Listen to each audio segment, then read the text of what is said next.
With a relentless tug of war and trade, easy to understand why American clothing manufacturing nearly flatlined. But there's increasing reason for hope, and Mississippi cotton could play a role. Colleen Bradford-Krantz has more. In the early days of the nation's history, most clothing worn by Americans was made at home. Mass manufacturing of clothes didn't take off until the late 1880s, rapidly growing into a booming industry centered in New York City.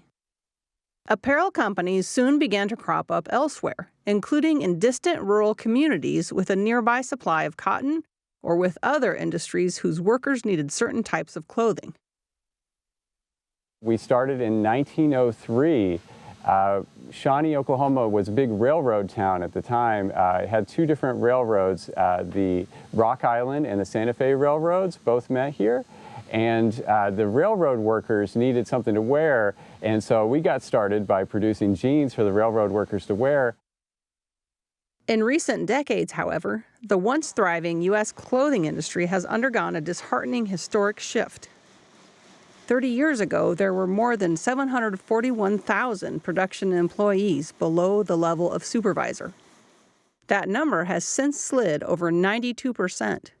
The job count hit a low point during the COVID pandemic, with just 49,100 apparel workers in April of 2020. Apparel manufacturing in the United States has always been important for rural America, and it's something that probably reached its high point in the 1960s and 1970s.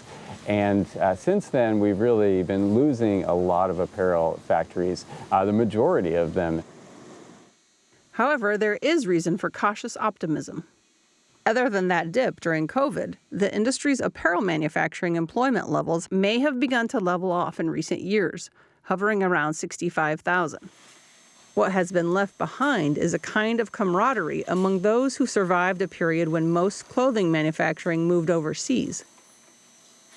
The industry for American-made products probably is growing more and more amicable. More and more people see it as something that we want everyone to thrive in.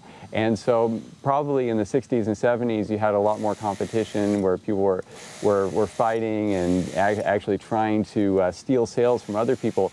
But we think it's great when anybody that makes something in the United States has sales, and we want to encourage other people to start a company. Today, over 98% of the clothing sold in the U.S. retail market is imported, the majority from Asia. Roundhouse, which has about 30 employees, survived by keeping expenses carefully under control. The company, which David Antosh owns with his father and brother, made it a priority to keep their American-made jeans and overalls affordable. They sell over 100,000 pairs of jeans annually, using 100% American-grown cotton. They don't advertise, and the owners can often be found working on the factory floor. We have employees here who have spent their lives working here and know how to make jeans as quickly and as efficiently as possible, because our whole goal is to make affordable American-made jeans. We try to keep everything here at $59. Roundhouse has found that consumers are seeking out American-made clothing as it becomes harder to find. Over 90% of the company's international sales are done in Japan, where customers are willing to pay for the heavier denim and the attention to detail.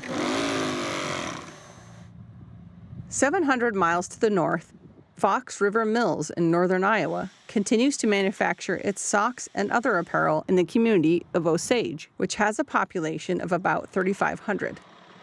Fox River Mills is the oldest operating sock mill in the United States. It was founded 120 years ago along the Fox River in Appleton, Wisconsin, and ended up here in Osage, Iowa. Continually operating, never stopped, didn't stop for any of the major events that we've seen throughout our history, continued to knit products. So I'm very proud of that heritage, for sure.